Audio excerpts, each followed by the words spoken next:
فاتحہ۔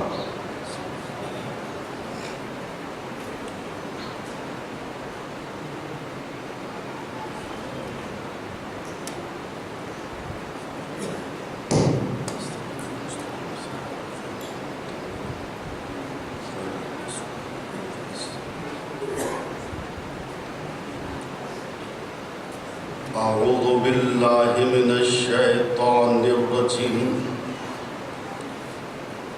لا حول ولا قوة الا باللہ العلی العظیم۔ بسم اللہ الرحمن الرحیم، الحمد للہ رب العالمین، والصلاة والسلام والتحیۃ والاکرام علی نبی المؤید والرسول المسدد والمحمود الامجد، النبی الامی المکی المدنی القرشی الہاشمی الابتحی، مولانا و مولا الثقلین جد الحسن والحسین بالقاسم محمد،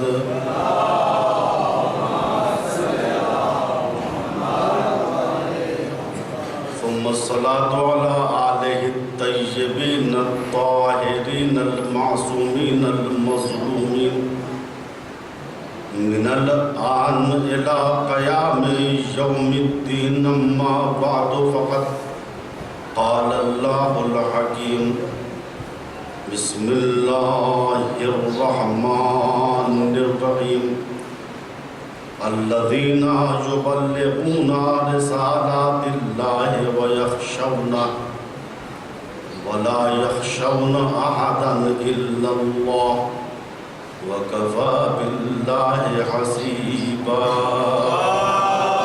اللهم صل على محمد وعلى محمد۔ قرآن کریم سورہ احزاب آیت 39۔ خالق مخلوقات رب الارباب ارشاد فرما رہا ہے، قابل مدح ہیں وہ لوگ، قابل تعریف ہے وہ افراد جو اللہ کے پیغام کو لوگوں تک پہنچاتے ہیں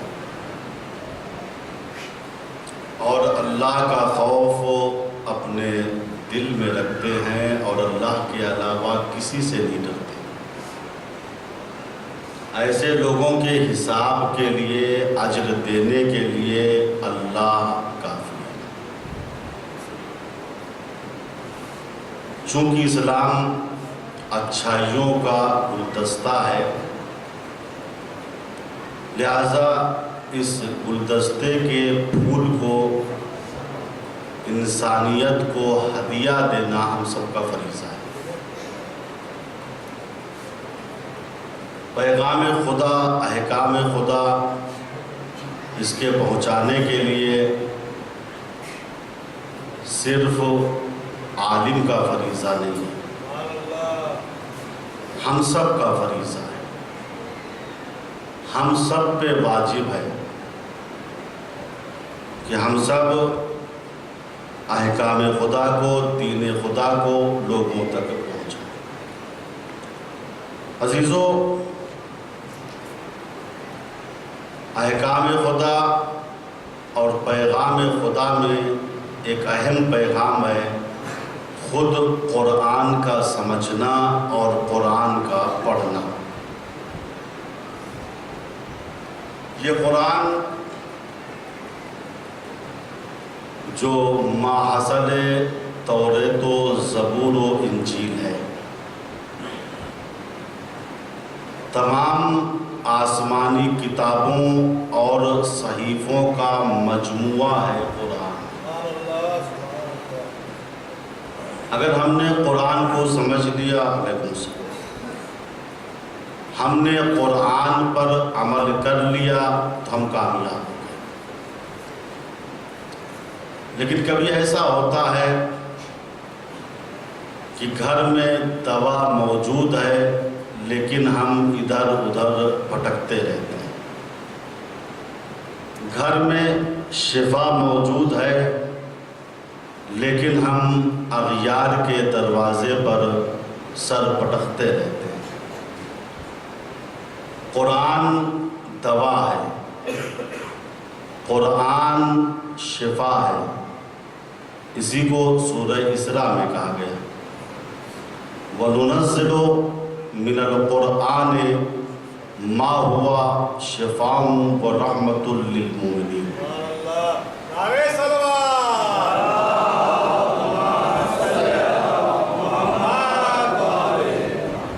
ہم جو کچھ بھی قرآن میں نازل کرتے ہیں وہ شفا ہے مومنین کے لیے، رحمت ہے مومنین کے لیے، لیکن ہم اسی قرآن سے وحشت کھاتے ہیں، قرآن کو چوم کر امام بارگاہ کی طاقچے پہ رکھ دیتے ہیں۔ جب محرم آئے گا، مجلسیں شروع ہوں گی تو ضروری ہے کہ وہاں رحل کے اوپر قرآن بھی رکھا ہے۔ قرآن سجانے کے لیے نہیں آیا، قرآن پڑھنے اور عمل کرنے کے لیے آیا ہے۔ ہم قرآن کی صحیح معنوں میں حقیقت کو نہیں سمجھ پائے، خود قرآن سے وحشت کھاتے ہیں، قرأتے قرآن سے ڈرتے ہیں۔ قرآن وحشت میں ڈالنے نہیں بلکہ وحشت سے نکالنے کے لیے آیا۔ اسی کو ہمارے آپ کے چوتھے امام زین العابدین علیہ السلام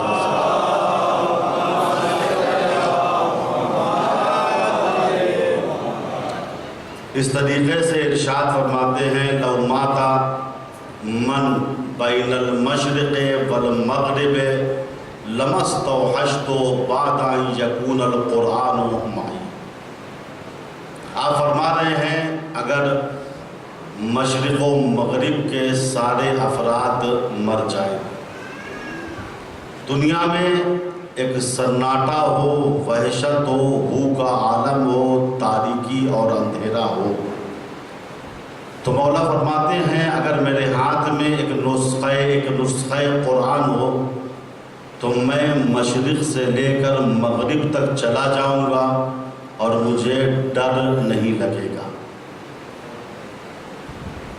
قرآن وحشت سے بچاتا ہے، قرآن خوف سے بچاتا ہے۔ روز قیامت اللہ کے پیغمبر عرش پروردگار کے پائے کو پکڑ کے ہم سب کی شکایت کریں گے۔ یہ میں نہیں کہہ رہا، سورہ فرقان کی 30ویں آیہ کریمہ اٹھا کے دیکھیے گا۔ وقال الرسول یا رب انا قوم اتخذوا هذا القرآن مہجورا۔ اور رسول یہ کہہ رہے ہیں اے میرے پروردگار، میری قوم نے اور اسی قوم نے قرآن کو پس پشت ڈال دیا، مہجور کر دیا، چھوڑ دیا۔ قرآن کو مہجور کرنے کے معنی کیا ہے؟ بعض علماء نے توضیح یہ دی، ہم میں سے کچھ وہ ہیں، بہت توجہ سے سنیں، ہم میں سے کچھ وہ ہیں جن کی پوری زندگی میں قرآن سے ملاقات ہوتی ہی نہیں ہے۔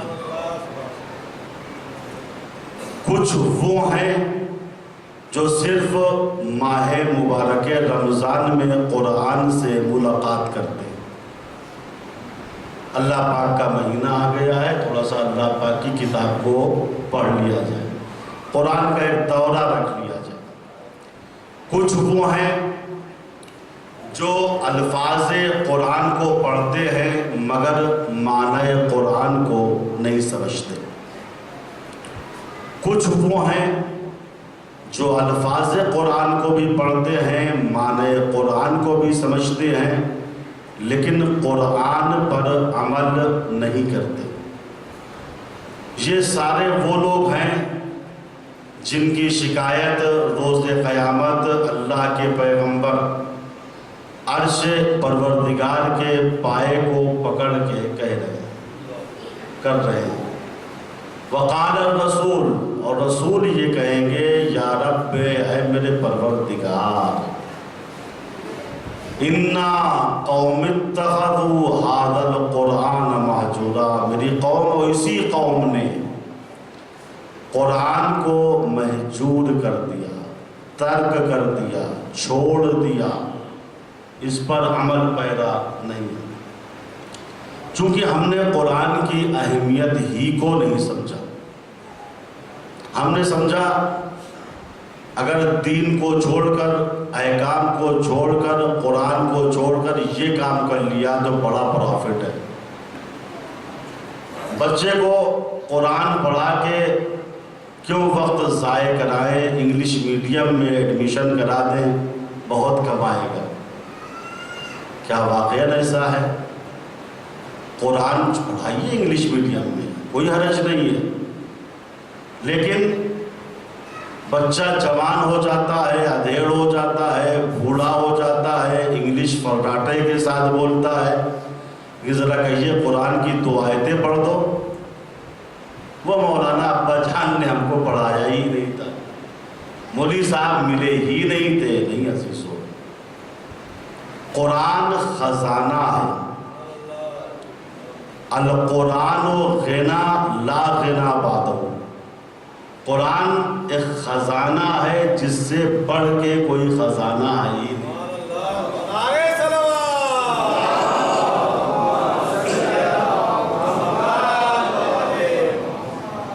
ہر آدمی چاہتا ہے کہ خود اور اس کی فیملی معاشرے کے بہترین افراد رہیں۔ کیا صرف چاہنے سے بہترین افراد بن جائیں گے؟ نہیں۔ ہم معاشرے کے بہترین افراد کیسے بنیں گے؟ حضور پاک نے فرمایا خیرکم من تعلم القرآن وعلمہ، تم میں سب سے بہترین آدمی وہ ہے جو قرآن سیکھے اور دوسروں کو سکھائے، قرآن پڑھے اور دوسروں کو پڑھائے، قرآن پر عمل کرے اور دوسروں کو عمل کی دعوت دے۔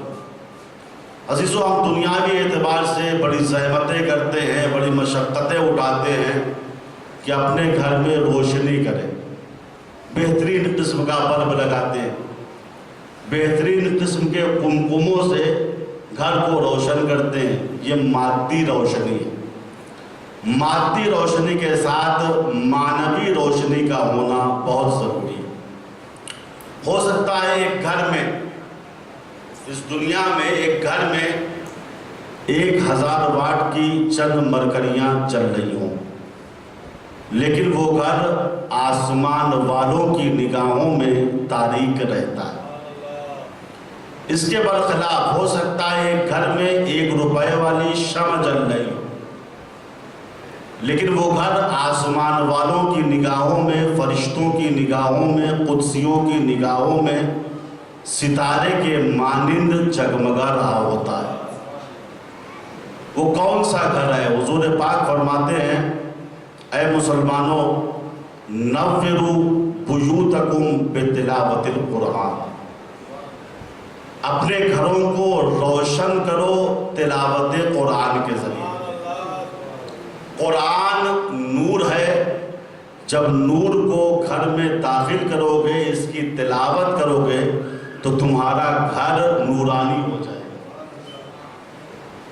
نوروا بیوتکم بتلاوت القرآن، دیکھو اپنے گھروں کو تلاوت قرآن کے ذریعے روشن کرو۔ ولا تتخذوها قبورا، جملے میں غور کیجیے گا۔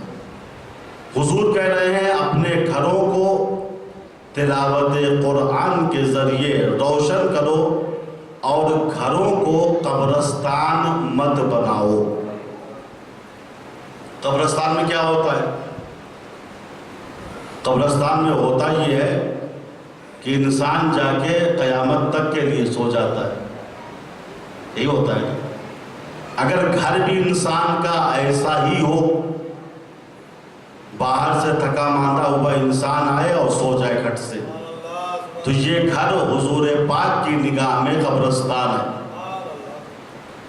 حضور کہہ رہے ہیں کہ یاد رکھو، گھروں کو تلاوت قرآن کے ذریعے روشن کرو، اسے قبرستان مت بناؤ۔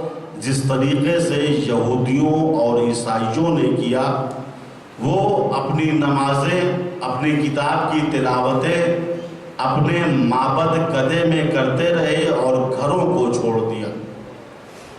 پھر حضور فرما رہے ہیں یاد رکھنا فَإِنَّ الْبَيْتَ إِذَا كَثُرَ فِيهِ تِلَاوَةُ الْقُرْآنِ كَثُرَ خَيْرُهُ۔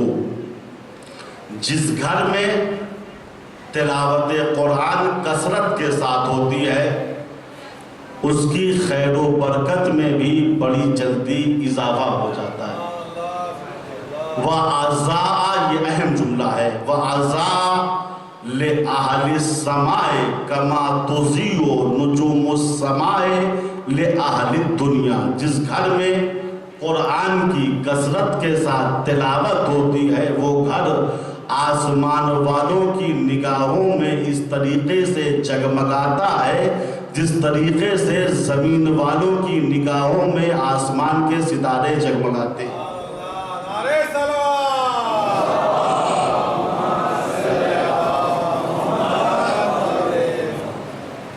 تو عزیزو، یہ قرآن ہے۔ بہترین آدمی تم میں سے وہ ہے جو قرآن سیکھے اور دوسرے کو سکھائے۔ دنیا اسی قرآن میں ہے، آخرت اسی قرآن میں ہے، عزت اسی قرآن میں ہے، بلندی اسی قرآن میں ہے، سب کچھ اسی قرآن میں ہے، لیکن ہم بھولے ہوئے ہیں، ہم اس سے دور ہیں۔ اور یہ واقعہ میں نے شاید کہیں کسی موقع میں بیان کیا تھا۔ ابن سیرین علم خواب کے بہت بڑے عالم تھے۔ جیسے عام مولاناؤں کے پاس لوگ مسئلہ پوچھنے آتے ہیں، ویسے ہی ان کے پاس خواب کی تعبیر پوچھنے لوگ آتے تھے۔ بہت پہنچے ہوئے آدمی تھے۔ کوئی آیا، اس نے کہا مولانا ہم نے خواب میں چاند کو دیکھا ہے، کہا تعبیر یہ، ترقی کرو۔ کہا سورج کو دیکھا ہے، کہا تعبیر یہ ہے۔ خواب میں ہم نے شیر کو دیکھا ہے، چیتے کو دیکھا ہے، بھیڑیے کو دیکھا ہے، لومڑی کو دیکھا ہے۔ ابن سیرین تعبیر بتاتے ہیں، کیونکہ جو خواب انسان دیکھتا ہے، ہر خواب کی کوئی نہ کوئی تعبیر ہوتی ہے، چونکہ ہر خواب انسان کے لیے میسج ہے کہ تم کن کے ساتھ رہ رہے ہو، تمہارے دوست کون ہیں، ان کی صفتیں کیا ہیں، تمہارا رزق کیا ہے، تمہاری موت آنے والی ہے یا ٹل گئی ہے، تمہاری روزی کیا ہے، تم کیسے ترقی کرو گے۔ چونکہ ہم خواب کے معنی نہیں جانتے، لہذا جو خواب کا میسج ہے اس کو نہیں سمجھ پاتے۔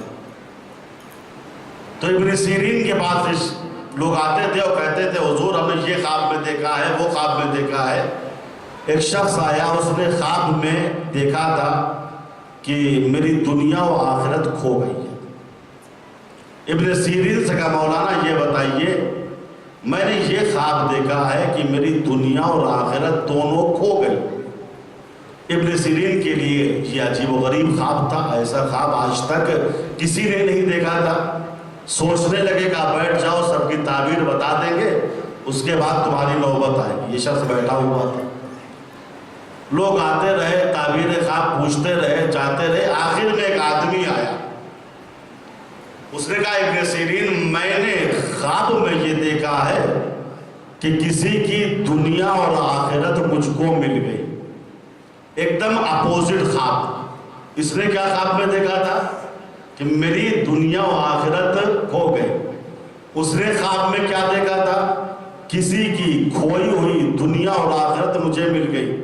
ابن سیرین خواب کی تعبیر سمجھ گئے۔ پہلے آدمی سے کہا رکو ابھی میں تعبیر بتاتا ہوں۔ دوسرے آدمی کا ہاتھ پکڑا، قریب اس آدمی کے لائے، اس سے پوچھا بھیا کیا تمہارا قرآن کھو گیا ہے؟ کیا تمہارا قرآن کھو گیا ہے؟ اس نے کہا ہاں حضور میرا قرآن کھو گیا ہے۔ دوسرے سے کہا بھیا ان کا کھویا ہوا قرآن تم کو ملا ہے، قرآن ان کو دے دو، وہ قرآن کسی غیر کا نہیں ہے۔ عزیزوں بات واضح ہو گئی، اگر قرآن مل گیا تو دنیا بھی مل گئی، آخرت بھی مل گئی۔ قرآن چھوٹ گیا تو دنیا بھی چھوٹ گئی، آخرت بھی چھوٹ گئی۔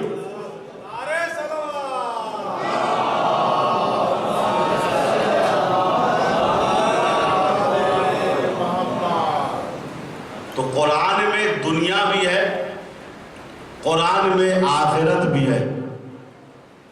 جو قرآن کی قرأت کرتا ہے، اس کو پڑھتا ہے، اس پہ عمل کرتا ہے، دنیا کی طاقتیں اس کی طرف کھنچ کے چلی آتی ہیں۔ اور یہ واقعہ ہے ابتدائی حکومتوں کا جو رسول کے بعد آئی۔ ایک شخص تھا، حاکم تھا، اسے بڑا شوق تھا کہ میں بھی اہل بیت کے مقابلے میں سخی بنوں۔ ان کے بارے میں آیت نازل ہوئی ہے وَيُطْعِمُونَ الطَّعَامَ عَلَىٰ حُبِّهِ مِسْكِينًا وَيَتِيمًا وَأَسِيرًا۔ میرے بارے میں رسول کے بعد آیت تو نازل نہیں ہوگی، لیکن مسلمانوں پہ واضح ہو جائے گا کہ صرف اہل بیت ہی سخی نہیں ہے، میں بھی سخی ہوں۔ ایک آدمی کو بلایا، وہ غریب آدمی تھا بیچارہ، اس سے کہا دیکھو روز صبح کی نماز کے بعد میرے پاس آ جانا، کہنا میں غریب آدمی ہوں، فقیر آدمی ہوں، میں تمہاری مدد کروں گا۔ بھئی اندھے کو کیا چاہیے تو آنکھیں؟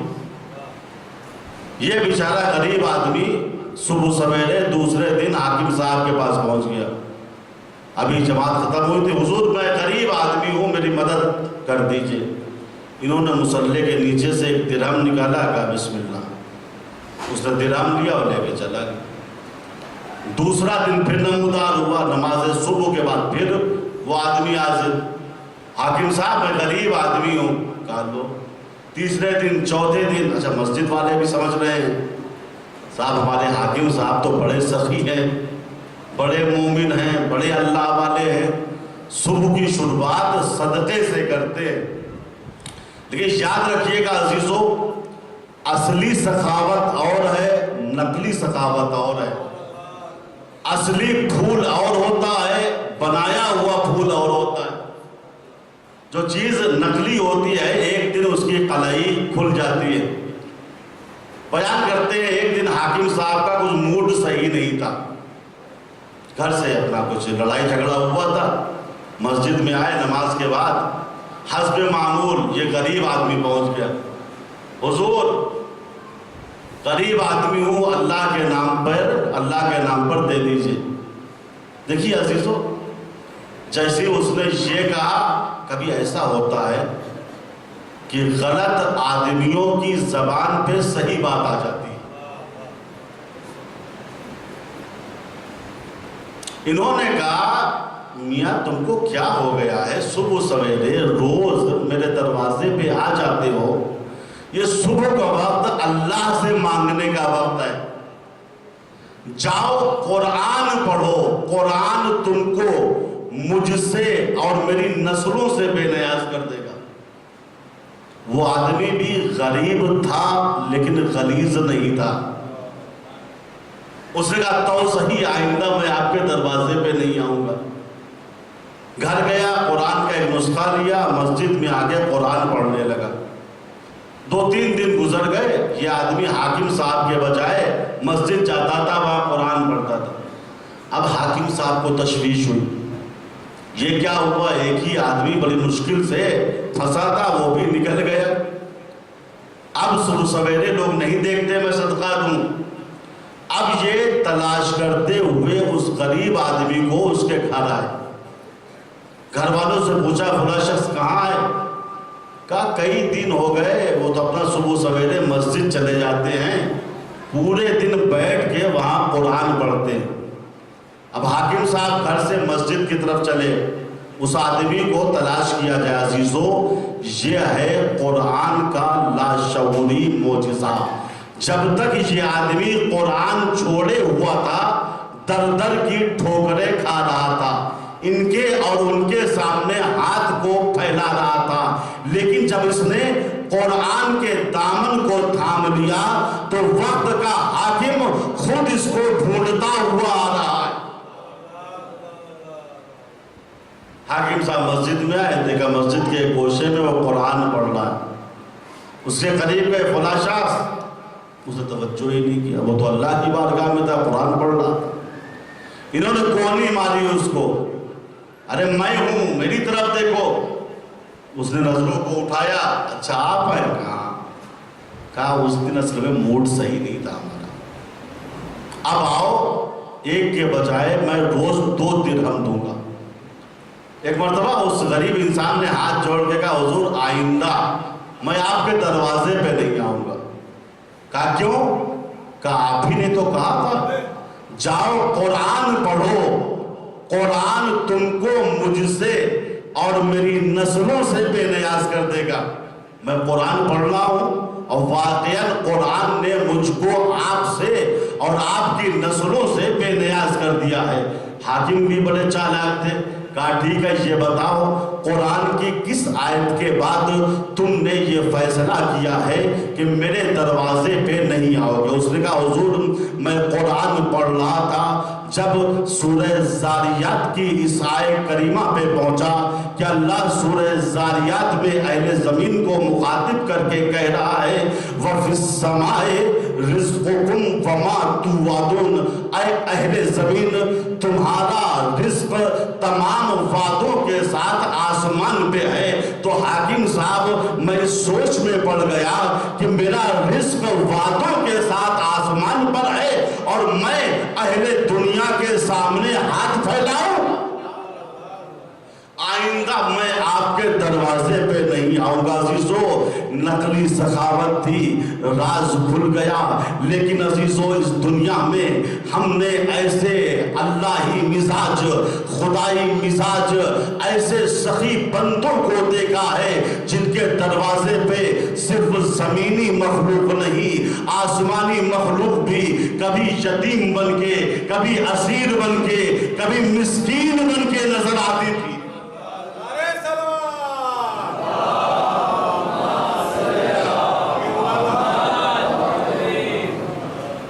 حافظہ سے گزارش ہے تھوڑا تھوڑا اور آگے آ جائے تاکہ بعد میں آنے والے کو پریشانی نہ ہو۔ صلوات پڑھے پر محمد۔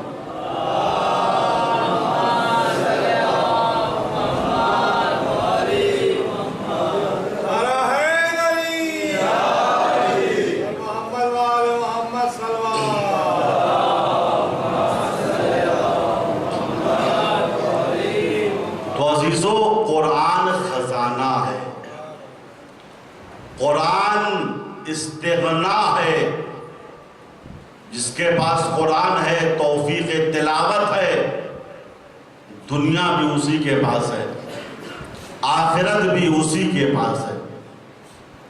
ایک مولانا صاحب تھے، دیکھیے علم قرآن کا معجزہ، قرآن سب کو دیتا ہے، اپنا ہو یا پرایا ہو، اگر انسان کے دل و دماغ میں قرآن اترا ہوا ہے تو اس کی اہمیت معاشرے میں اور ہوتی ہے۔ ہو سکتا ہے مال دنیا اس کے پاس نہ ہو، لیکن وہ غنی ترین فرد معاشرے کی ہوتا ہے۔ مولانا تھے جن کا نام تھا امام محمد، عالم قرآن تھے لیکن پیسے کے اعتبار سے غریب آدمی تھے۔ مورخین لکھتے ہیں ایک دن وہ بازار سے گزر رہے تھے، دیکھا ایک شربت بیچنے والا کھڑا ہوا، اس کے پاس گئے، بڑے پیاسے تھے مولانا، کہا ذرا ایک گلاس شربت دے دو۔ اچھا یہ شخص بھی جو سقا تھا، پانی پلانے والا، شربت پلانے والا، مولانا کے محلے ہی کا تھا، وہ جانتا تھا مولانا غریب آدمی ہے، پیسہ تو ان کے پاس ہوگا نہیں۔ اس نے کہا مولانا پیسہ ہے ایک گلاس شربت کا؟ مولانا نے کہا فی الحال پیسے تو نہیں ہے، لیکن ایک گلاس شربت کے عوض میں تجھے ایک مسئلہ شرعی بتا دوں گا۔ وہ مسکرایا مولانا بیوقوف مت بنائیے، ہو تو پیسہ دیجئے ورنہ آگے بڑھ لیجئے۔ دیکھیے مسئلہ شرعی کی اہمیت کو اس وقت اس شربت بیچنے والے نے نہیں سمجھا، چونکہ قدر گوہر شاہ بدانت یا بدانت جوہری، گوہر کی قدر یا شاہ جانتا ہے یا جوہری جانتا ہے، ہر آدمی نہیں جانتا۔ مسئلے کی قدر ہر آدمی نہیں جانتا، جو اللہ والا ہوتا ہے سمجھتا ہے کہ ایک مسئلے کے عوض میں ہم جنت میں ایک درجہ اوپر چلے جائیں گے۔ سرکا نے نہیں سمجھا مسئلہ کو، اہمیت کو بھی نہیں سمجھا اس نے کہ مولانا آگے بڑھ لیجیے، مولانا چلے گئے۔ دیکھیے یہ دنیا ہے، دنیا کما تو دین و تو دان، جیسا تم کرو گے ویسا تمہارے ساتھ ہوگا۔ آج ہمارا کام آپ کے پاس پڑا، آپ نے حل نہیں کیا، تو کل آپ کا کام ہمارے پاس ضرور پڑے گا۔ لہٰذا انسان کو چاہیے بڑی احتیاط سے قدم کو رکھ کے، اللہ نے دنیا اسی طریقے سے بنایا ہے، جیسا کرو گے ویسا تمہارے ساتھ کیا جائے گا۔ مولانا سر جھکا کے آگے بڑھ گئے۔ لکھا ہے کہ فقہ فروش کی لڑکی کی شادی تھی، لوگوں نے اس سے پوچھا میاں تمہاری لڑکی کی شادی ہے، تم تو خالی پانی بیچتے ہو، شربت بیچتے ہو، جہیز میں کیا دو گے؟ اس کو غصہ آ گیا۔ ٹھیک ہے میں شربت بیچ رہا ہوں، فقہ بیچتا ہوں، لیکن اس کے ذریعے میں نے بہت پیسہ کمایا ہے، میں امیر انسان ہوں۔ اس نے جذبات میں قسم کھا لی کہ اگر میں اپنی بیٹی کو دنیا کی ہر چیز جہیز میں نہ دے پاؤں تو میری زوجہ 3 طلاقہ۔ بات واضح ہو گئی نا؟ یہ واقعہ بھی ہمارے مذہب کے عالم کا نہیں ہے، چونکہ ہمارے مذہب میں ایک جگہ 3 طلاقیں واقع نہیں ہو سکتی، لیکن ہمارا مزاج یہ ہے کہ واقعہ اچھا ہو تو میں پڑھ دیتا ہوں، چاہے ہمارے مذہب کے عالم کا ہو یا ان کے مذہب کے عالم کا ہو۔ ہمارے یہاں تعصب نہیں ہوتا ہے۔ تو مولانا امام محمد صاحب یہ بھی ہمارے مذہب کے نہیں تھے، اور یہ فقہ فروش بھی ہمارے مذہب کا نہیں تھا، اور یہ فقہ فروش، شربت فروش، پانی فروش، اس نے قسم کھا لی اگر میں اپنی بیٹی کو دنیا کی ہر چیز جہیز میں نہ دے پایا تو میری زوجہ 3 طلاقہ۔ دیکھیے عزیزو، انسان چاہے جتنا امیر ہو، جتنا غنی ہو، جتنا سیٹ ہو، وہ جہیز دے سکتا، لیکن دنیا کی ہر چیز تو نہیں دے سکتا۔ اور اس نے کہا اگر نہ دے پایا تو زوجہ 3 طلاقہ۔ اب شادی کی ڈیٹ قریب آ رہی تھی، یہ شربت بیچنے والا آدمی بڑا ٹینشن میں تھا۔ اپنے ایک ساتھی سے کہا بھیا یہ قسم میں نے کھا لی، اور میں جانتا ہوں دنیا کی ہر چیز اپنی دختر نیک اختر کو نہیں دے پاؤں گا، اور نہ دے پایا تو بیٹی کی شادی ادھر ہوگی، ادھر زوجہ ہاتھ سے چلی جائے گی، کوئی راستہ نکالو۔ کہا چلتے ہیں مولانا کے پاس جو مسجد کی پیش نماز ہے، ان کے پاس آئے۔ مولانا میں نے یہ قسم کھائی ہے کہ میں اپنی دختر نیک اختر کو جہیزیے میں دنیا کی ہر چیز دوں گا، اور اگر نہ دے پایا تو میری زوجہ 3 طلاقہ۔ مسجد کی پیش نماز نے کہا تمہاری قسم صحیح ہے، تم کو چاہیے کہ جہیز میں دنیا کی ہر چیز دو۔ شربت فروش نے کہا مولانا آپ جانتے نہیں دے سکتا میں، کوئی نہیں دے سکتا۔ کہا پھر زوجہ 3 طلاقہ ہو جائے۔ معاملہ الجھ گیا۔ کہا مفتی کے پاس چلو، اور مفتی کے پاس لوگ آئے، مفتی صاحب نے بھی یہی کہا۔ کہا قاضی کے پاس چلو، قاضی نے یہی جواب دیا ہر چیز دینی پڑے گی جہیز میں، ورنہ زوجہ ہاتھ سے چلی جائے گی۔ بڑا پریشان، شادی کے 2-3 دن بچے تھے، رو رہا تھا، گریہ کر رہا تھا، اب کیا ہوگا؟ ایک صاحب نے کہا میاں اسے کہتے ہیں چراغ تلے اندھیرا۔ محلے میں مولانا امام محمد صاحب بھی تو ہیں، ٹھیک ہے پیسہ نہیں ہے، غریب آدمی ہے، لیکن عالم قرآن ہیں، بڑے سمجھدار ہیں، مسئلے کو ایسے ہی حل کر دیتے ہیں بڑی آسانی کے ساتھ۔ چلو ان کے پاس چلتے ہیں، امید ہے کہ مسئلے کو حل کر دیں گے۔ اب یہ شربت فروش اپنے ساتھی کے ساتھ آتا ہے مولانا امام محمد کے پاس، دق الباب کیا، مولانا باہر نکلے، پہچان لیا یہ وہی آدمی ہے جس سے بازار میں نے ایک گلاس شربت کا مانگا تھا اور اس سے کہا تھا ایک مسئلہ بتاؤں گا، ایک گلاس شربت دے دو۔ اس نے اس دن مسئلے کی اہمیت کو نہیں سمجھا تھا، آج سمجھاؤں گا اسے۔ فقہ فروش نے کہا مولانا میں نے یہ قسم کھائی ہے کہ میں جہیز میں اپنی لڑکی کو دنیا کی ہر چیز دوں گا، اگر نہ دے پایا تو میری زوجہ 3 طلاقہ، بتا دیجئے گا مسئلہ۔ مولانا مسکرائے، کہا یہ تو میرے بائیں ہاتھ کا کھیل ہے، میں ابھی حل کر دوں گا مسئلہ۔ اس نے کہا قاضی صاحب حل نہیں کر پائے، مفتی صاحب حل نہیں کر پائے، مسجد کے پیش نماز صاحب حل نہیں کر پائے، کہا نہیں میں حل کر دوں گا، کہا حل کر دیجئے۔ کہا یاد ہے بازار میں ایک گلاس شربت کا تجھ سے مانگا تھا، اس کے عوض میں نے کہا تھا ایک مسئلہ شرعی بتاؤں گا، کہ آج سن لے، میں ایک مسئلے کے بدلے میں 10,000 دینار دوں گا۔ اب تجھے مسئلے کی اہمیت معلوم ہوگی۔ کہا حضور بہت زیادہ ہے، کہا ہونے دو، مسئلے کی اہمیت اس سے بھی زیادہ ہے، میں 10,000 دینار لوں گا تب ایک مسئلہ بتاؤں گا۔ اب اسے کہتے ہیں مرتا کیا نہ کرتا۔ کہا مولانا ٹھیک ہے 10,000 دینار دے دیں گے لیکن مسئلہ تو حل کر دیجئے۔ مولانا نے کہا نہیں، میں بیوقوف تھوڑی نہ ہوں، پہلے پیسہ دو اس کے بعد مسئلہ بتاؤں گا۔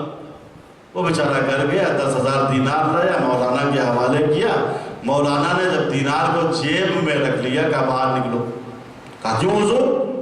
مسئلہ بتانا۔ کہا مسئلہ باہر سے بتاؤں گا، کہیں ایسا نہ ہو تو پیسہ چھین کے بھاگ جائے مجھ سے۔ وہ باہر نکلا، کہا حضور بتائیے۔ کہا دیکھو مسئلہ یہ ہے، جب تمہاری بیٹی رخصت ہو کے جانے لگے تو جہیز میں ایک قرآن رکھ دینا۔ اگر تم نے بیٹی کو جہیز میں قرآن دے دیا تو گویا دنیا کی ہر چیز کو دے دیا۔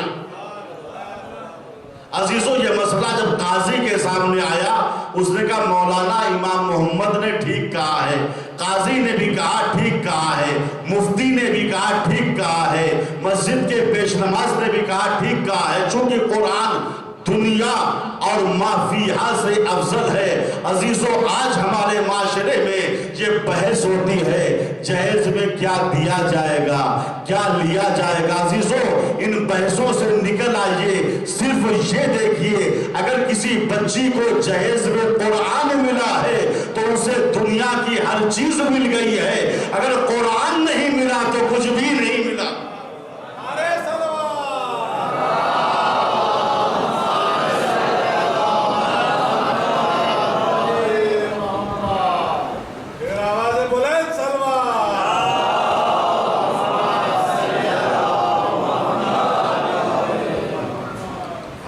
قرآن خزانہ ہے، قرآن دوا ہے، قرآن شفا ہے، قرآن رحمت ہے۔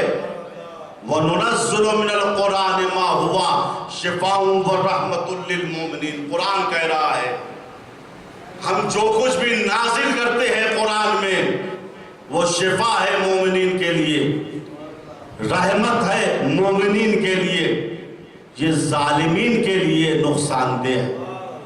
قرآن نے کافرین کا کلمہ استعمال نہیں کیا، مشرکین کا کلمہ استعمال نہیں کیا کہ قرآن کافروں کے لیے نقصان دہ، قرآن مشرکین کے لیے نقصان دہ، جی نہیں۔ قرآن نے کہا کہ ہم نقصان دہ ہیں، کس کے لیے؟ ظالموں کے لیے۔ مسلمان ہے لیکن ظالم ہے، قرآن اس کے لیے نہ شفا ہے، نہ دوا ہے، نہ رحمت ہے۔ یہی بات تھی احمد ابن طولون، یہ مصر کا حاکم تھا، اس کے باپ کو ہارون رشید نے مصر کا حاکم بنایا تھا، احمد کو، اس کے بعد ابن طولون آیا تھا۔ ابن طولون چونکہ یہ سب بنی عباس کی طرف سے گورنر بنتے تھے، اہل بیت سے دور رہتے تھے۔ اپنے کو قرآن والا ہی بنتے تھے.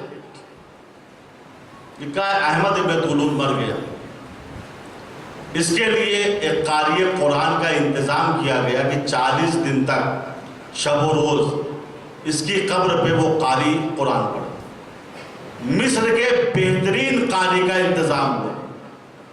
قاری صاحب نے اجرت طے کی، جا کے قبرستان میں خیمہ لگایا، اور پہلی ہی رات تھی کہ اس ظالم حاکم کی قبر پہ بیٹھ کے قاری قرآن پڑھنے لگا. آدھی رات کے بعد اس نے دیکھا جیسے قبر پھٹ رہی ہے، یہ پیچھے ہٹ گئی. کیا دیکھا؟ احمد ابن طولون نے، جو ظالم حاکم تھا، اس نے قبر سے سر کو نکالا. کہا قاری کیا کر رہا ہے؟ کہا حضور آپ کی قبر پہ قرآن پڑھ رہا ہوں تاکہ اجر و ثواب آپ تک پہنچتا رہے. طولون نے کہا نہیں، میری قبر سے بھاگ جاؤ. دیکھیے ظالم کا انجام، میری قبر سے بھاگ جاؤ، آئندہ میری قبر پہ قرآن نہ پڑھنا، چونکہ تم جتنی آیتوں کو پڑھتے ہو ہر آیت پر میرے عذاب میں اضافہ ہوتا چلا جا رہا ہے. کہا وہ کیسے؟ کہا سنو، جب تم اس آیت کو پڑھتے ہو اقیموا الصلاۃ وآتوا الزکاۃ، اے مسلمانوں نماز قائم کرو، زکوٰۃ دو، تو فرشتے عذاب کا کوڑا مار کے کہتے ہیں ابن طولون سن رہا ہے، تو نے دنیا میں نماز کیوں نہیں پڑھی، تو نے زکوٰۃ کیوں نہیں دیا؟ اے قاری جب تو آیہ صوم کو پڑھتا ہے، یا ایھا الذین آمنوا کتب علیکم الصیام کما کتب علی الذین من قبلکم لعلکم تتقون، تو فرشتے عذاب کا کوڑا مار کے کہتے ہیں ابن طولون سن رہا ہے، تو نے دنیا میں واجب روزے کیوں نہیں رکھے؟ اے قاری جب تو آیہ حج کو پڑھتا ہے، اے لوگوں تمہارے اوپر حج واجب قرار دیا گیا ہے، من استطاع الیہ سبیلا، جس کے پاس استطاعت ہے وہ حج کو جائے. تو فرشتے عذاب کا کوڑا مار کے کہتے ہیں ابن طولون سن رہا ہے، تم مستطیع تھا، تیرے پاس پیسہ موجود تھا، لیکن تو نے کنجوسی سے کام لیا، تو حج کرنے کیوں نہیں گیا؟ اے قاری جب تو آیہ خمس کو پڑھتا ہے، وَاعْلَمُوا أَنَّمَا غَنِمْتُم مِّن شَيْءٍ فَأَنَّ لِلَّهِ خُمُسُهُ وَلِلرَّسُولِ وَلِذِي الْقُرْبَىٰ. یاد رکھنا اگر سال بھر میں تمہیں کوئی پرافٹ ہو، فائدہ ہو، تو اس کا 5واں حصہ نکال دیا کرو، اللہ کے لیے، رسول کے لیے، صاحبان قرابت کے لیے. جب تم آئے خمس کو پڑھتے ہو تو فرشتے عذاب کا کوڑا مار کے کہتے ہیں ابن طولون سن رہا ہے، دنیا میں بچت تیری بہت تھی لیکن خمس کیوں نہیں نکالا؟ اور جب تم آیہ ولایت کو پڑھتے ہو، انما ولیکم اللہ ورسولہ والذین آمنوا الذین یقیمون الصلاۃ ویؤتون الزکاۃ وہم راکعون. اے مسلمانوں تمہارا ولی اللہ ہے، اس کا رسول ہے، اور وہ علی ہے جس نے حالت رکوع میں زکوٰۃ دی. تو فرشتے عذاب کا کوڑا مار کے کہتے ہیں ابن طولون سن رہا ہے، تو نے دنیا میں ولایت علی کو قبول کیوں نہیں کیا؟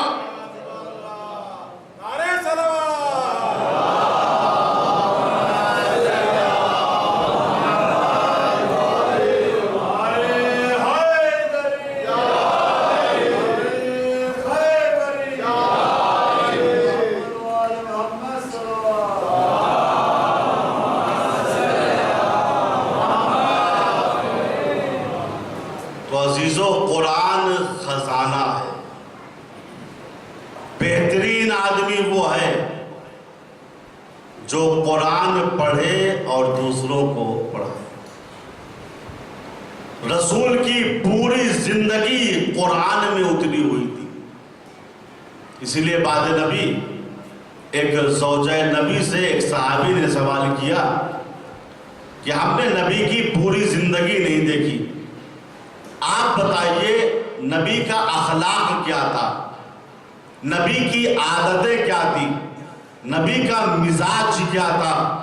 اس زوجہ نبی نے کہا سنو، کانا خلقہ القرآن، قرآن نام ہے نبی کے اخلاق کا.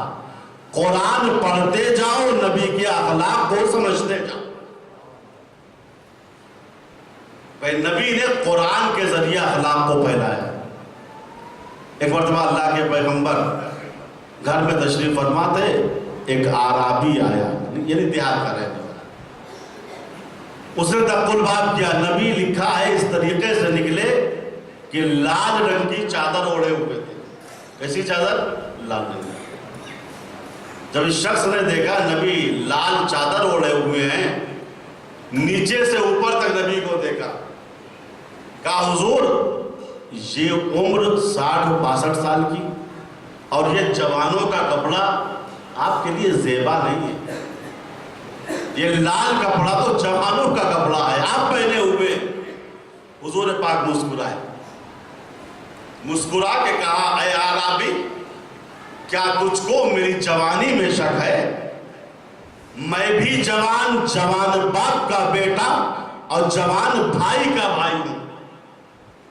وہ اعرابی گھبرا گیا، حضور آپ بھی جوان، آپ کے ابا جان بھی جوان اور آپ کے بھائی بھی جوان. ٹھیک ہے آپ جوان ہیں، میں نے مان لیا. اس عمر میں آپ کے دانت صحیح و سالم ہیں، آپ کے چہرے میں جھرریاں نہیں ہیں، آپ کی کمر خمیدہ نہیں. مان لیا آپ جوان ہیں، لیکن آپ کے ابا جان بھی جوان ہیں، آپ جوان باپ کے بیٹے بھی ہیں، یہ کیسے ہو سکتا ہے؟ حضور نے کہا سن، میرا سلسلہ نسب ملتا ہے جناب ابراہیم سے، اور قرآن نے جناب ابراہیم کو جوان کہا ہے. کب کہا ہے؟ کہا جب جناب ابراہیم بتوں کی مرمت کر کے کفار کے معبد قدے سے باہر آئے، اور شام میں جب کفار اپنے معبد قدے کے اندر داخل ہوئے، انہوں نے دیکھا ہمارے خداؤں کے چہروں پر 12 بج رہے ہیں، سب کا برا حال ہے، کسی کا ہاتھ ٹوٹا ہوا ہے، کسی کا پیر ٹوٹا ہوا ہے، کسی کا سر پھوٹا ہوا ہے. ایسے میں قرآن یہ کہتا ہے، آپس میں کہنے لگے یہ حرکت کس نے کی ہوگی؟ تو ایک نے کہا قالوا سمعنا فتى یذکرہم یقال لہ ابراہیم. انہوں نے کہا ابراہیم نامی ایک جوان تھا جس کی نگاہیں ہمارے خداؤں پہ خراب تھی. پیغمبر اسلام نے کہا دیکھو ہمارے باپ جان ابراہیم کو قرآن نے جوان کہا. اس اعرابی نے کہا ٹھیک ہے رسول اللہ، مان گئے. آپ بھی جوان ہیں، آپ کے ابا جان بھی جوان، لیکن آپ جوان بھائی کے بھائی کیسے ہیں؟ جوان بھائی کے بھائی کیسے ہیں؟ حضور پاک نے کہا سن، جب جنگ احد میں بھگدڑ مچی، تلوار سے ٹکرا رہی تھی، نیزے کے گلے مل رہے تھے، الامان الحفیظ کی صدائیں تھی، کوئی جھاڑیوں میں گھس رہا تھا، کوئی پہاڑیوں پہ چڑھ رہا تھا. ایسے میں نے سنا زمین و آسمان کے درمیان معلق ہو کے ایک معصوم فرشتہ کہہ رہا تھا لا فتى الا علی، کوئی جوان ہے ہی نہیں سوائے علی کے.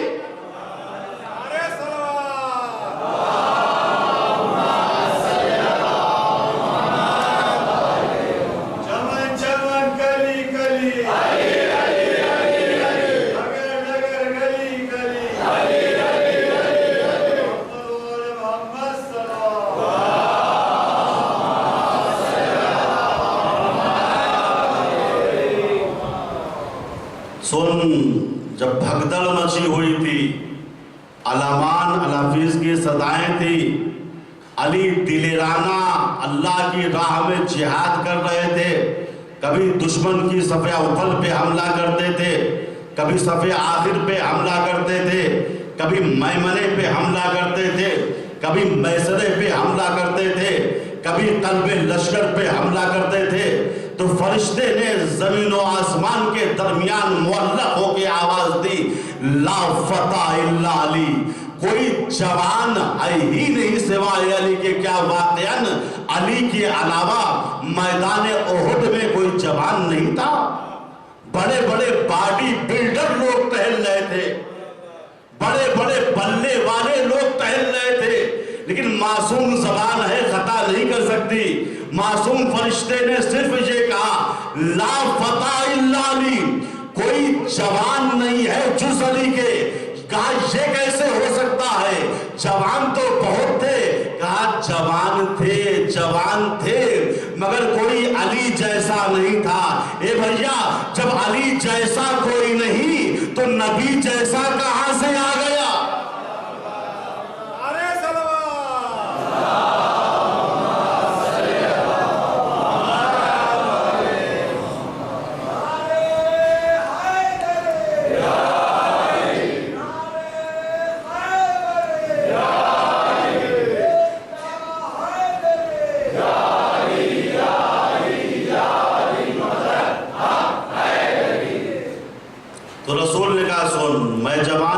واضح ہو گئی. کہاں حضور، ہمارے ابا جان جناب ابراہیم جوان، قرآن نے سند دی ہے. کہا مان لیا. کہا سن، جس علی کی جوانی کا اعلان آسمان سے ہوا ہے میں اسی علی کا بھائی ہوں، لہذا میں جوان بھائی کا بھائی بھی ہوں. چونکہ میرا بھائی جوان ہے لہذا میں بھی جوان ہوں. یا رسول اللہ ہم کو معاف کر دیجئے گا. آپ اگر اس لیے جوان ہیں کہ آپ کے بھائی علی جوان ہیں تو آپ کی یہ قوم بھی جوان ہے. چونکہ اس قوم نے جز علی کے سامنے کسی کے آگے سر تسلیم کو خم نہیں کیا. اسی لیے عزیزو، ہم شیعوں کے جسم بوڑھے ہو جاتے ہیں مگر جذبات جوان رہتے ہیں.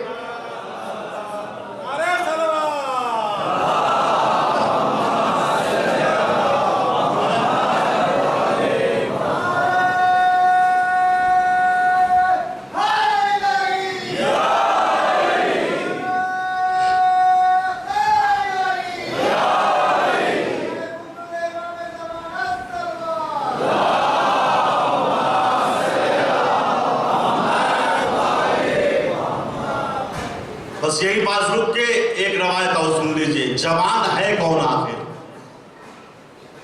آپ حضرت سے گزارش ہے، کہا جا رہا ہے ایک مرتبہ تھوڑا اور آگے آ جائیے سلوات پڑھتے ہوئے انشاءاللہ.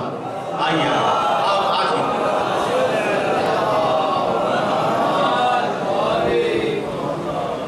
ایک اور سلوات پڑھنے پر محمد.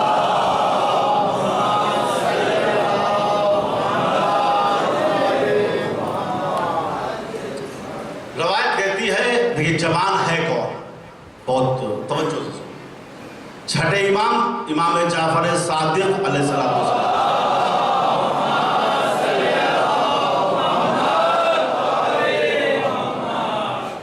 آپ کی بزم سجی ہوئی ہے، اصحاب بیٹھے ہوئے ہیں. امام نے کہا روز تم مجھ سے سوال کرتے ہو، آج میں ایک چھوٹا سا سوال تم سے کرنا چاہتا ہوں. کہا مولا ہم آپ کا جواب دے پائیں گے؟ مولا نے کہا سامنے کی بات ہے. کہا پوچھی. مولا نے کہا بتاؤ من الفتح، جوان کسے کہتے ہیں؟ امام نے کیا سوال کیا؟ من الفتح، جوان کسے کہتے ہیں؟ بعض لوگ مسکرانے لگے. مولا پوچھنے کی بات ہے، یہ تو سامنے کی بات ہے. جو آدمی سن جوانی میں قدم رکھتا ہے ہمارے معاشرے میں اسے جوان کہتے ہیں. 15 سال کا ہو، 18 سال کا ہو، 25 سال کا ہو، 32 سال کا ہو، ہمارے یہاں سے جوان کہتے ہیں. مولانا نے کہا اچھا، اگر جوان اسے کہتے ہیں جو سن جوانی میں قدم رکھے تو یہ بتاؤ اصحاب کہف کی عمر کیا تھی؟ اصحاب کہف کی عمر کیا تھی؟ انہوں نے کہا حضور تاریخی لحاظ سے جو ہم جانتے ہیں اصحاب کہف یا ادھیڑ تھے یا بوڑھے تھے. 50 سال، 55 سال، 60 سال. اصحاب کہف کیا تھے؟ یا ادھیڑ تھے یا بوڑھے تھے. امام نے کہا لیکن قرآن نے اصحاب کہف کو جوان کہا. سورہ کہف اٹھا کے دیکھیے گا، انہم فدیتن آمنوا بربہم وزدناہم ہدا. اللہ کہہ رہا ہے اصحاب کہف ایسے جوان تھے جو اپنے پروردگار پہ ایمان لے آئے. تم یہ کہہ رہے ہو اصحاب کہف یا ادھیڑ تھے یا بوڑھے تھے. قرآن یہ کہہ رہا ہے کہ اصحاب کہف جوان تھے. اصحاب جو ہے گھبرا گئے کہ مولا آپ تو صحیح کہہ رہے ہیں، اس مشکل کو حل فرمائیے، اس مسئلے کو حل فرمائیے۔ مولا نے کہا نہیں، تم جوان کے معنی ہی غلط سمجھے ہو۔ جوان وہ نہیں ہے جو سن جوانی میں قدم رکھتا ہے، بلکہ من آمن باللہ واتقى فهو الفتى، جو انسان اللہ پر ایمان لے آئے اور اس کا تقوی اختیار کرے، وہ اصلی جوان ہوتا ہے۔ تو جوان کون ہے؟ من آمن باللہ، جو اللہ پر ایمان لائے اور تقوی اختیار کرے، دین پر عمل کرے، واجب پر عمل کرے، حرام کو چھوڑ۔ یعنی جو جتنا بڑا مذہبی ہوتا ہے وہ اتنا بڑا جوان ہوتا ہے۔ سب بات پڑھے محمد۔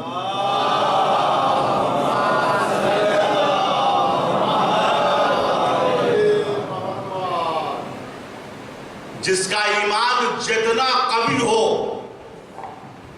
وہ اتنا بڑا جوان ہوتا ہے۔ بات واضح ہو؟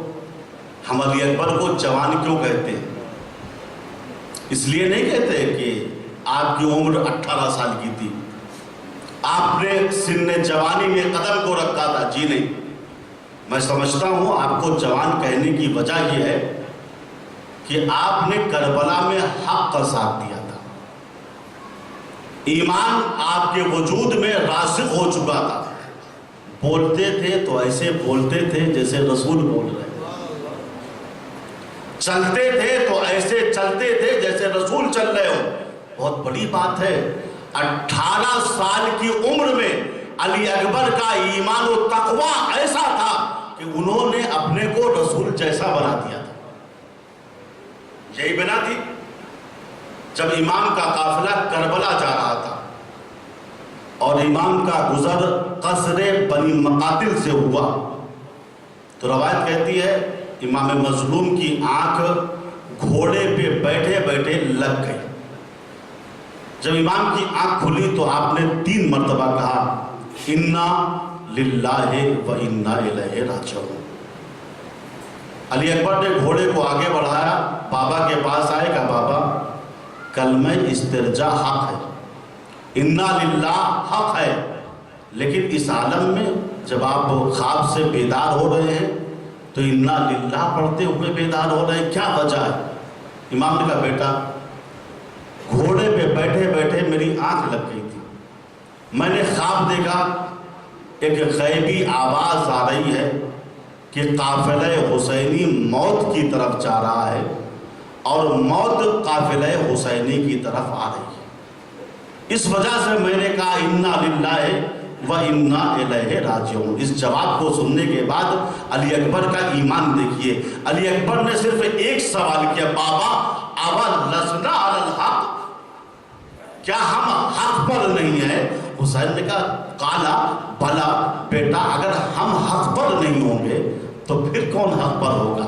بس اتنا سننا تھا۔ علی اکبر نے کہا بابا جب ہم حق پر ہیں تو دخلت الی الموت او خرج الموت الی لا ابالی، تو مجھے کوئی پرواہ نہیں ہے کہ ہم موت کی طرف جائیں یا موت ہماری طرف آئے، چونکہ ہم حق پہ ہیں لہٰذا ہم کربلا جائیں گے، شہید ہوں گے۔ علی اکبر نے یہ جملہ کہہ کے بتا دیا اے اہل دنیا یہ نہ سمجھنا ہم کربلا کے میدان میں اپنے بابا حسین کا ساتھ دینے جا رہے، نہیں نہیں، ہم کربلا کے میدان میں حق کا ساتھ دینے جا رہے ہیں۔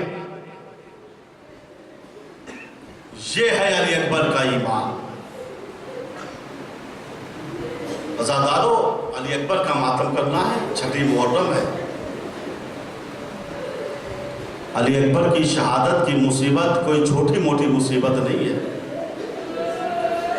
علی اکبر وہ ہیں جن کی شہادت پر حسین جیسا صابر امام یہ کہتا ہے وَعَلَى الدُّنْيَا بَعْدَكَ الْإِبَا، میرے لال علی اکبر تمہاری شہادت کے بعد زندگانی دنیا پر خاک ہو۔ زیارت حضرت علی اکبر کا ایک جملہ ہے، سنیے، بہت روئیے گا انشاءاللہ۔ امام حسین کے بارے میں یہ جملہ ہے، اے شہزادہ علی اکبر لا تسکروا من ابیک ظفرا، تمہاری شہادت کے بعد آج تک تمہارے بابا حسین کے آنسو نہیں روکے۔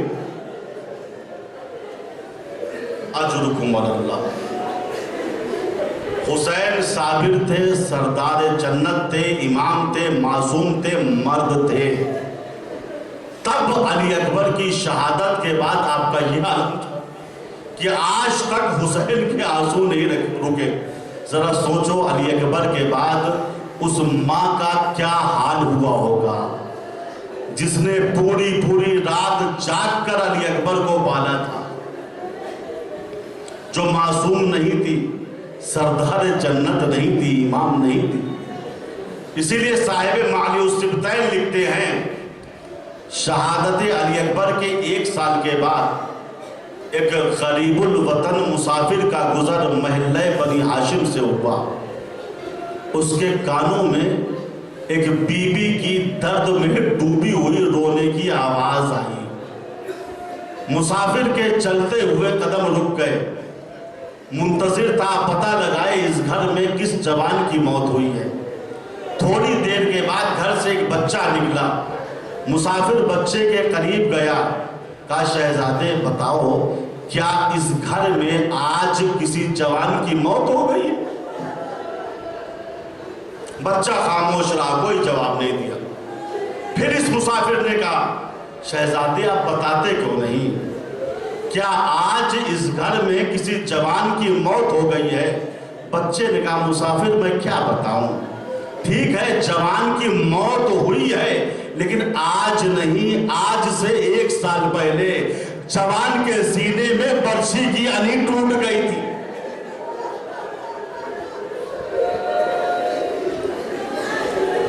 مسافر گھبرا کے کہتا ہے شہزادے موت 1 سال پہلے ہوئی تھی لیکن کوئی بی بی تو اس طریقے سے رو رہی ہے جیسے جوان کا لاشا ان کی نظروں کے سامنے رکھا ہوا ہو۔ یہ کون بی بی ہے جو اس طریقے سے رو رہی ہے؟ بچے نے رو کے کہا اے غریب الوطن مسافر، یہ جوان کی ماں ام لیلا ہے، باد کربلا ان کا یہی عمل ہے، دن کی دھوپ میں بیٹھ کے 1 سال سے ماتم کر رہی ہے۔ واہ غربتا، واہ علی اکبرہ۔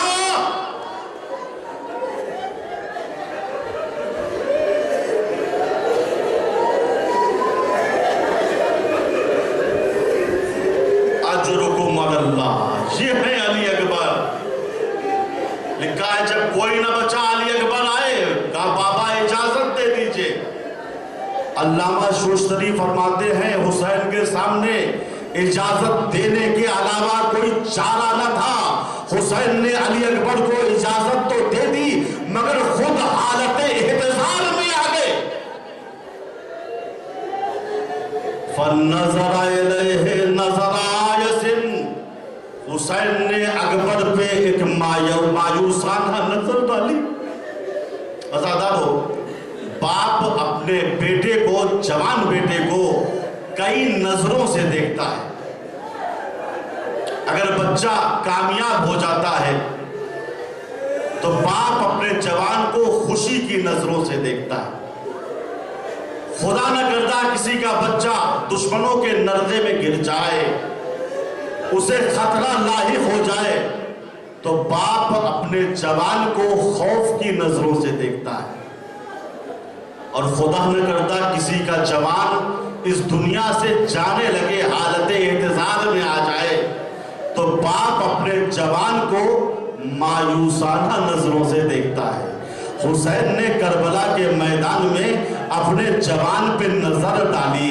کون سی نظر ڈالی؟ علامہ شوشتری کہتے ہیں فَنَّظَرَ إِلَيْهِ نَظَرَ آیَسٍ، حسین نے اکبر کے چہرے پہ ایک مایوسانہ نظر ڈالی اور کہا میرے لال خدا حافظ۔ اجرکم علی اللہ۔ لکھا ہے علی اکبر جب خیمے میں آخری رخصت کے لیے آئے ہیں تو بیویوں نے علی اکبر کو حلقے میں لے لیا اور ہاتھ جوڑ کے کہنے لگی یا اکبر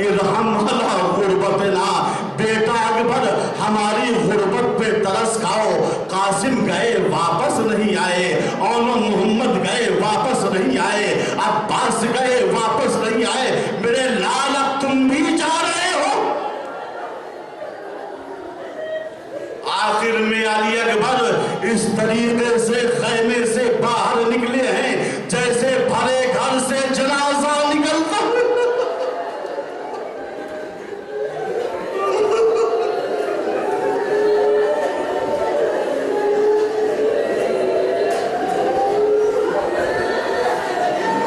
بس عزادارو، میں پورے مصائب نہیں پڑھ پاؤں گا، صرف ایک روایت اور سن لیجئے۔